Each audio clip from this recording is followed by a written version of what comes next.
everyone, welcome back and thank you so much for joining me. Pirelo re yena ga sanya go kwa batho ba tsena relationship ya go ka bagare ka ile gore yena senke a senya taba ja buyokasi le mpumelelo le buyokasi ba kgaogana ka ditaba ja bona yena o ba se gona mo so batho ba swanetse gore ba eme bana ba ba motse gore and then wena ngwana ge o monameditse koloi go sena le seat belt gante go diragala jwang ngwana ga safe le diletse go sega buyokasi le re buyokasi ga ka boelana le mpumelelo lena wena o ka sa ratana le mpumelelo o letse go lebella gore wena wa itshola gore reng o botse bana le buyokasi mara ka mo le palla go go lokisha a safety ya ngwana le tlo lokisha safety ya ngwana neng ngwana tlo hlwa le mogare ka lena khele ka kra accident go tlo diragalang ka ngwana ene baba ba lebella le mpumelelo kana kwana le mhlopekazi ya eme mogare ga di city yena driver go me mhlopekazi ya bina ba re mpumelelo a se motswadi mo ka one mo ileng gore ga ke a shireletša bana o ka se namele le ngwana ka koloing go fetša bana gana gore ngwana o tlo tšea maikarabelo goba go tla ba le tše e leng gore tla itšhireletša ka tsona wena o le motswadi o tshwanetse o make sure ya gore seatbelt e gabotse ngwana a be safe so mpumelelo kwa bohloko ka yona tabeo gomme o sa heala from tabe leng gore e diragetse between yena le buyokasi ka ga ile gore le yena o ba rata buyokasi mara o ba act as if yena ga a sa rata buyokasi mara deep down o ba tseba gore o rata mmamhlophekazi ke be ke o nkgatlha ga ba re mmamhlophekazi ke re o mmitša ga botse jwang ke mphatile gore ke be ke rata ka mpumelelo jwale re sa tseba gore gane jwale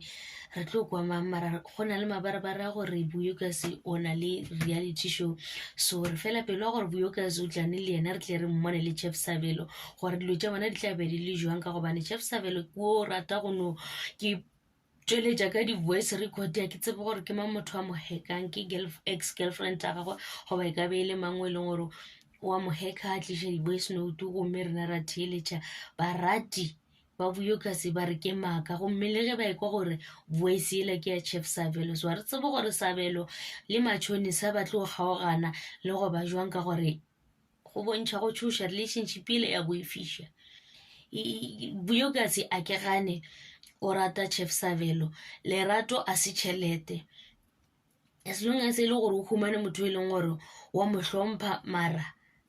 a ke wene le tlhompho ka dilo tšela e leng gore wa di bolela o bolela dilwanalwana tšintši swa mpumelelo le yena a sa feel safe gore ngopana ba gago mo baleng ba tlo ba ga botse ka ge ile gore o no kwa ditaba tše di bolelang ke Chef Savelo gore tsolane o wa bona o ka re o tlo nkopiša sehlogo ke bona o kare ka season 3 baba Mtseleko o tlo ya ga bobuyokasi a re ke nyaka ngwanaka ke tlo patela ntlaulo ge ile gore monna gago o dira le dira bana le monna o nnang le yena dirang bana ba lena ge le ba ke ba Mseleko ke a banyaka ka ge ile gore Mhlopekazi o goletše Mzumbe a godiša ke mmayene ke nagana gore le mmayene le yena mo a leng o kwa bohloko ka gore ga a sa kgona go dula le ngwana e leng gore o mo tlwaetše o mo godišitše gane jwa le o sepetse o dula le mmagwe so baba Mseleko ke bona ka season 3 a e tlo ba botša gore bušang bana baka ke tlo ba patelela di-damage gore ntlaulo wa ngwana because ke gale mola tate Mseleko ya nyako o bona a lositše bana ba ga Mseleko ke jona tšeo and thanks so much for watching and